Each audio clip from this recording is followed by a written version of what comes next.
영국의 한 유명한 대학교 토론 수업 중에 일본과 중국 학생들이 한국어에 관한 생각들을 말하고 있습니다. 한글은 그냥 한자의 발음 기호라고 생각해요. 한글의 인기는 우리 일본이 친히 전파시켜줘서 그런 거 아닌가요? 그러니까 한국은 일본에 감사해야죠. 왜 한국은 감사할 줄 모르는 거죠? 이것을 들은 영국 교수가 한마디를 하는데요. 학생들은 교수의 말을 듣자 경악을 금치 못합니다. 교수는 어떤 발언을 했을까요? 오늘의 이야기 지금 시작합니다. 안녕하세요. 저는 영국의 유명 대학교에서 교직원으로 일하고 있는 빅토리아입니다. 제가 학교에서 주로 하는 일은 대외 협력 업무를 하고 있는데요. 간단하게 말하면 학교의 이미지 제고와 홍보를 위해서 외부 업체나 지자체와 협약을 체결하는 업무를 하는 건데요. 최근에는 외부의 교수나 강사님을 초대해서 교내에 다양한 강의나 토론회를 열고 있습니다. 작년에는 한국의 방송국과 협약을 맺고 촬영한 예능 방송이 반응이 좋았는데요. 아무래도 최근에 한국에 대한 세계적인 관심도가 늘면서 영국 대학들 내에서도 단순 한국 문화를 넘어 한국학에 대한 관심이 매우 상승했죠. 매 학기 한국어 수업을 신청하는 학생의 숫자가 외국어 중 유일하게 상승하고 있다는 통계만 봐도 영국 대학생들이 한국에 관한 관심이 얼마나 높은지 알 수 있습니다. 그래서 이번에 한국에 관심이 많으신 교수님의 제안으로 지금 발생하고 있는 한국어 열풍에 대해서 토론 수업이 예정되어 있는데요. 제 동료 중 한국 문화에 관심이 많고 BTS의 열광적 팬인 앨리스는 이 토론 수업을 듣고 싶다며 저에게 같이 참관하러 가자고 부탁해서 저도 이번 수업에 참관하기로 했습니다. 영국 학생들뿐만 아니라 다양한 나라의 학생들이 참가해서 흥미진진한 토론 수업이 예상됐습니다. 사실 한국 문화가 주목받기 전에는 아시아 하면 대부분 중국이나 일본을 떠올렸는데요. 최근에는 아시아 하면 대부분 한국을 떠올리면서 알게 모르게 중국 학생과 일본 학생들은 한국 문화가 인기가 많은 것에 대해서 불만이 많아 보였기 때문입니다. 사실 지금도 영국을 대표하는 옥스퍼드 대학에서 한국학 수업을 들으려면 일본학이나 중국학을 전공하면서 제2전공으로 한국학을 선택해야 한국학 수업을 들을 수 있는데요. 아무래도 과거에는 한국에 대한 인식이 중국과 일본의 부속적인 나라로 여겨졌기 때문에 학문적으로도 한국학을 별도로 연구해야 할 만큼 중요하게 인식하지 않고 중국학이나 일본학을 배우며 선택적으로 배워도 되는 정도로 여겨진 게 현실이었죠. 그래서 이런 구조 때문에 중국과 일본 학생들은 한국보다 본인들의 국가가 더 위에 있다고 인식하고 있는 경우가 많은데요. 그러나 세계의 이목이 점점 한국에 집중되면서 중국과 일본 학생들은 위기의식을 느꼈는지 한국에 대한 칭찬에 인색한 모습을 보이며 한국의 인기에 대해 부정적인 생각을 갖고 있더라고요. 이런 분위기다 보니 아무래도 오늘 토론의 포인트는 아시아 학생들이 어떤 의견을 가지고 있고 또 어떤 주장을 할지 궁금했습니다. 교수님이 직접 현재 영국에서 느끼는 한국어 열풍의 현주소에 대해 말하는 걸로 수업은 시작됐습니다. 영국 대학 내에서 불고 있는 한국어 열풍은 알고 있는 사람도 있겠지만 사실 10대에 불고 있는 한국어 열풍에 비교하면 아무것도 아닙니다. 영국의 10대들은 다른 외국어 학습에는 흥미를 잃었지만 정부에서 투자하지도 않을 뿐 아니라 시험과도 관계없는 한국어 공부를 스스로 하고 있습니다. 특히 방과 후 수업으로 한국어를 교육 중인 학교의 이야기를 들어보면 영국 학생들이 한국어를 배우며 소속감을 느끼고 있는 것은 물론 아직 해외에 나가보지 못한 학생들이 한국어로 세계와 소통하면서 긍정적인 효과를 내며 학교에서는 전교생을 대상으로 교육을 확대하고 싶어 하고 있는데요. 한국 교민이 없는 학교에서도 한국어 교육에 대한 니즈가 계속 증가 추세에 있는 게 아주 특이합니다. 이렇게 영국 내에서 불고 있는 한국에 관한 관심이 20-10대를 중심으로 커지고 있는데요. 한국어 열풍에 대해서 여러분의 생각은 어떻나요? 라며 교수님의 질문으로 본격적인 토론이 시작되었죠. 기다렸다는 듯이 중국인 학생 중 한 명이 나왔습니다. 그리고 이 중국 학생의 주장을 듣자마자 강의실 분위기는 금세 소란스러워졌는데요. 중국 학생은 한글은 사실 중국 것이라고 봐도 문제가 없다라고 말했습니다. 저는 듣자마자 제 귀를 의심했는데요. 중국 학생들은 맞는 말을 했다며 손뼉을 치며 동조하더라고요. 그는 어깨를 으쓱대며 말을 계속 이어나갔는데요. 중국인이라면 누구나 한국의 오래된 동의보감 같은 고문서를 보면 한자로 적혀있기 때문에 보면 바로 이해할 수 있을 정도로 한국은 과거에 한문을 그대로 갖다가 쓰던 것을 알 수 있다며 즉 그렇게 한문을 막 갖다 쓰다가 조선의 왕인 세종이 한문이 어려워서 만든 발음기호가 한글일 뿐이며 즉 한글의 뿌리는 한자이기에 한자를 사용하던 중국어를 따라 만든 낮은 수준의 언어라 볼 수 있고 이 사실을 머지않아 세계인 모두가 알게 되면 지금 불고 있는 한국어 열풍은 곧 사라질 것이기 때문에 많은 사람들이 다시 중국어를 찾게 될 것이 분명하다고 말했는데요. 이 말을 듣던 제 동료인 앨리스는 헛웃음을 치더니 중국 애들 또 시작했다고 말했는데요. 최근에 중국이 한국 것이 유행하면 죄다 자기들 것이라고 우긴다고 해서 평소에도 앨리스는 중국 험담을 자주 했었죠. 지금 저 중국 학생의 주장도 근거 없는 주장이라며 일축하더라고요. 하지만 일본인 학생은 중국인 학생의 주장에 동의한다고 말하면서 의견을 추가했는데요. 한문은 중국 것이고 한글은 한국 것이라고 말하는 것은 한글 이전에는 글자도 없던 미개한 민족이 되는 것인데 그것을 왜 구분해서 주장하는지 모르겠다고 말했습니다. 중국 학생이 주장한 대로 한글은 의미 없는 소리 글자이기에 한자의 발음기호 역할을 하는 것도 맞다고 생각하고 있고 중국어의 발음을 온전하게 표현할 수 있는 언어는 한글이 유일하다면서 한글이 발음기호로서의 역할로는 굉장히 좋은 언어라는 것은 인정한다고 말했는데요. 이런 우수성을 인정해서 1920년대에 일본이 한국을 점령했을 당시 어려운 일본어를 대신해 한글을 쉽다는 것을 발견해서 널리 보급시켜 주었기에 지금 한글이 세계적인 인기를 얻게 된 것이라며 이게 다 당시 일본 정부가 일을 잘한 덕이라고 주장했는데요. 아마 당시 일본이 한국을 점령한 행위 자체는 잘못되었지만 결과적으로 일본이 점령하지 않았으면 러시아나 중국의 속국이 됐을 것이기에 결과만 보면 일본이 한글을 적극적으로 보급해줬기 때문에 지금의 한국이 있는 것이라며 한국이 일본에게 감사하다고 말하기는 힘들 수 있겠지만 결국 일본은 한국에게 감사한 나라인 것이 분명하다고 말하며 할 말 다 했다는 편안한 얼굴로 자리에 앉았습니다. 중국과 일본 학생의 주장까지 다들은 한국 학생들의 분위기가 많이 안 좋아졌는데요. 그때 마침 한국인 학생이 손을 들고 반박 의견을 내기 시작했습니다. 일본 학생의 의견에 대답을 먼저 했는데요. 한글을 일본이 보급해줬다는 말 자체는 어불성설이라며 상식밖의 이야기라고 하였습니다. 일본이 한국인을 위해서 보급했다기보다는 한국인을 노예 취급하며 부려먹기 위한 용도로 썼을 뿐이며 그것마저도 일제감정기가 본격화된 시기에는 이름도 일본어로 강제 개명시키며 한글 교육을 금지시키고 일본어를 교육시키며 한국 문화 말살 정책을 했던 게 일본이었다며 그런 나라가 어떻게 감사를 운운할 수 있는지 모르겠다며 부끄럽게 생각하라고 일침을 날렸습니다. 그리고 계속해서 중국 학생 의견에 대해서도 이야기하기 시작했는데요. 한국이 과거에 한자를 사용했고 한글이 만들어진 이후에도 많은 한자 단어를 그대로 사용한 것은 맞지만 그 이유는 한자를 사용하던 문화가 이어져 오면서 새로운 단어를 만들기보다는 기존에 사용하던 단어를 사용하는 게 편했기 때문에 선택적으로 한자 단어를 사용한 것이지 한글이 한자의 종속적인 언어라서 그런 것이 아니라고 조목조목 주장했는데요. 그러면서 중국어 열풍이 불었던 이유와 한국어 열풍이 불고 있는 이유가 근본적으로 다르므로 중국어 열풍이 다시 불기는 어려울 것이라고 말했는데요. 중국어가 유행하던 당시는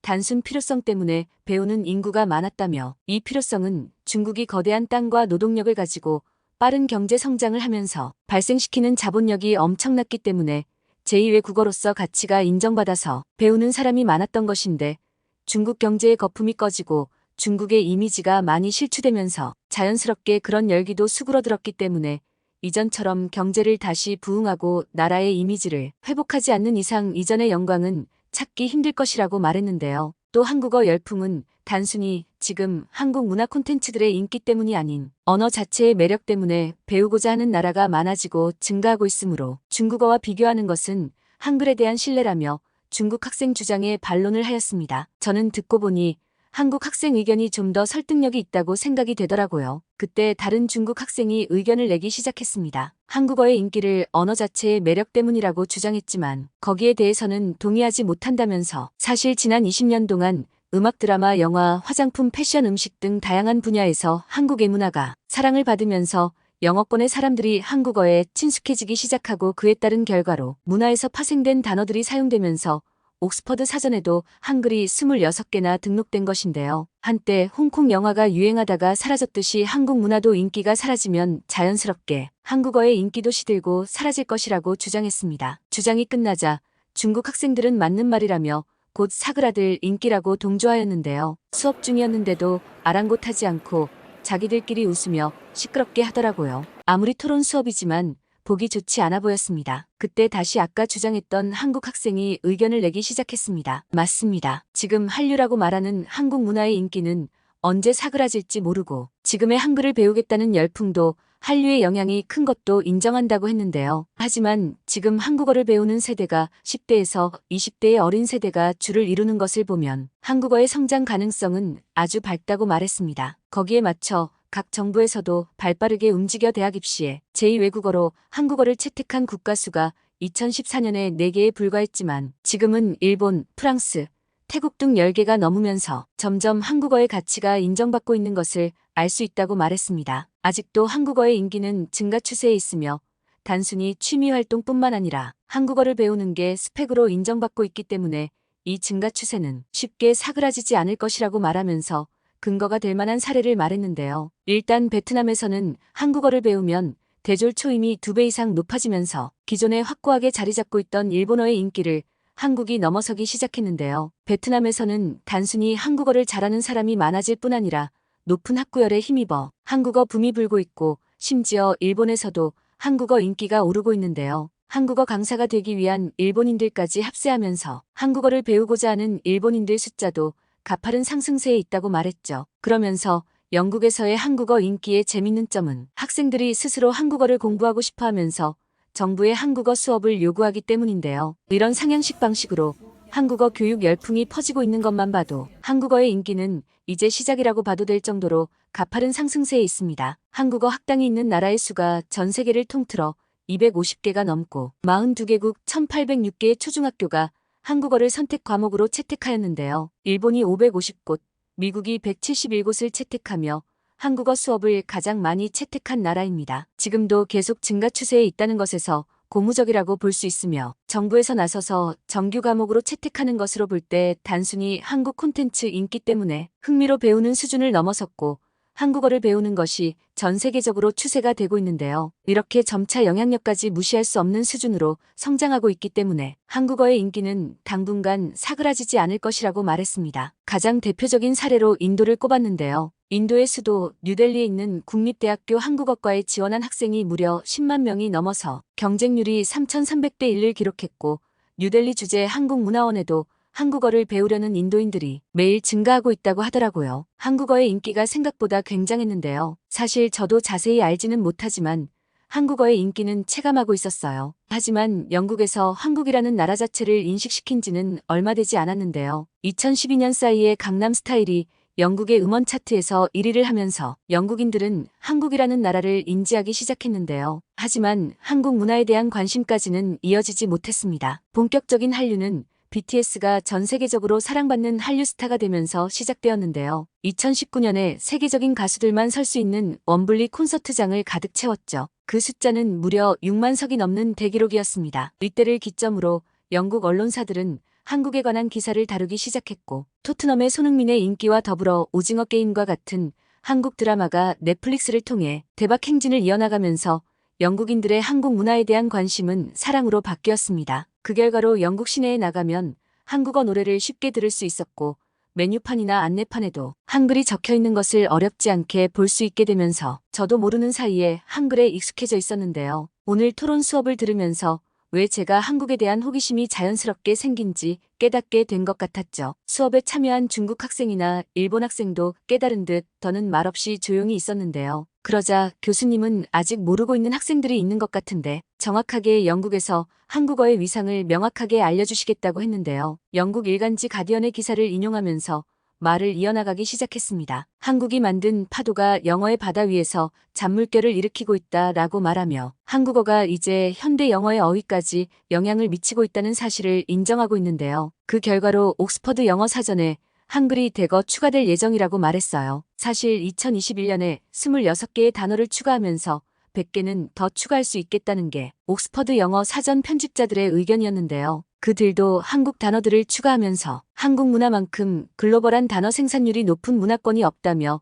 계속 생성되는 한국 단어들 때문에 당황했었고 현재도 당황하고 있는 중이라고 하더라고요. 최근 영어권에서 한식 관련 단어 사용이 급증하는 추세를 자연스럽게 반영하는 것이라며 오징어 게임에 등장한 달고나라든지 드라마에 자주 등장하는 떡볶이, 찌개 등이 대표적이라 하셨어요. 특히 영국의 초중고생들에게 한식에 대한 관심이 상당히 높아 한국의 식문화가 영국에 깊숙하게 자리 잡을 가능성도 매우 크다고 했는데요. 한식의 인기는 언론사에서도 한식과 관련된 프로그램을 앞다퉈 편성하면서 칭찬을 아끼지 않고 있는데요. 그중 영국의 대표 방송국인 BBC에서 김치는 완전한 식품이라며 영양학적 가치를 높게 평가하며 한국에 가면 꼭 맛봐야 할 음식 중 하나로 꼽았는데요. 이렇게 영국 내에서 한식의 입지가 강해지면서 자연스럽게 한글 이름으로 된 한식 단어 사용이 늘고 이게 자연스럽게 사전 등록에까지 이어지게 되는 것인데요. 한식 이외에도 형, 막내와 같은 한국어 호칭도 등재 가능성이 높다고 하였죠. 이런 인기는 앞서 언급된 한류의 인기가 가장 큰 이유인데요. 인기가 빨리 식지 않을까 하는 우려도 있지만 한국 콘텐츠는 갑자기 발전한 게 아닌 오랫동안 공고하게 다져진 문화 콘텐츠로 넷플릭스 같은 글로벌 플랫폼 때문에 한국 콘텐츠들이 발견된 것이라 볼 수 있었죠. 이런 이유로 갑자기 한국 콘텐츠의 인기가 사라질 걱정은 없어 보인다고 딱 잘라 말했는데요. 특히 영어권에서는 외국어 공부에 대해 별로 관심이 없거나 어려운 편인데 오징어 게임 공개 이후 한 해 동안 K-팝 관련 인터넷 게시글이 78억 건을 기록했습니다. 영어권에서 78억 건이라는 숫자는 한국어 공부에 대한 열정은 인위적인 것이 아닌 자기 주도적으로 정말 공부하고 싶어서 하는 사람이 많다는 것을 의미하는데요. 한국어 열풍이 팬덤 기반으로 자리 잡으면서 인기가 전염되고 있는 것에 주목해야 합니다. 이런 인기는 자연스럽게 영국 정부에서도 인지하고 있는데요. 그 증거로 그동안 불어와 중국어를 정규 과목으로 가르치던 런던의 학교들이 중국어를 대신해 한국어를 채택하고 있는 것에서 정부의 바뀐 시각을 알 수 있다고 했는데요. 심지어 어린 학생들에게는 뉴욕보다는 서울이 더 가고 싶은 도시가 되고 있고 수학을 배우기 위해 수학을 잘하는 한국에서 배우고 싶다는 것처럼 구체적이고 명확한 이유를 갖고 한국어를 배우고 싶어하는 학생들이 늘어나는 것으로 볼 때 어린 영국 학생들은 한국에 대한 판타지까지 갖는 것 같다고 말했는데요. 어린 세대에게 한국 문화 콘텐츠 영향이 큰 만큼 5년 후, 10년 후 한국어의 영향력은 점점 커질 수밖에 없다는 것이 많은 전문가들의 생각입니다. 문제는 이렇게 인기에 힘입어 한국어 수요가 증가에 맞춰 한국어를 교육할 수 있는 강사의 숫자나 교재의 숫자가 부족한 것이 첫 번째 문제이고 두 번째로 이렇게 양적으로 증가된 한국어에 관한 관심을 한국학이라는 학술적 분야로 이어질 수 있도록 학생들에게 한국의 문화와 역사에 대해 흥미를 유지할 수 있게 지속적인 투자와 계획이 필요할 때라고 말하며 수업이 마무리되었습니다. 단순히 K-드라마와 K-팝이 인기가 많아졌다고 생각했는데 사실 이런 게 영국 사회에까지 깊게 영향을 주고 있다는 것을 알고 나니 문화의 힘이란 게 정말 대단하다는 것을 새삼 깨달았는데요. 수업을 듣고 나니 한국에 대해서 좀 더 알고 싶다는 생각이 들었죠. 그것을 눈치챘는지 알리사가 같이 한국 여행을 가자고 제안을 했는데요. 저는 고민할 것도 없이 승낙했습니다. 한국이라는 나라가 정말로 궁금해졌기 때문인데요. 그리고 저도 한식을 정말 좋아했는데 한국에 직접 가서 맛있는 한식을 먹고 싶어졌습니다. 알리사 때문에 BTS와 관련된 장소를 주로 갈 것 같지만 말이죠. 그럼 혹시 한국에 가면 꼭 먹으면 좋을 음식이 있다면 추천해 주실 수 있을까요? 그럼 저의 사연은 여기서 마칩니다. 오늘의 사연 어떠셨나요?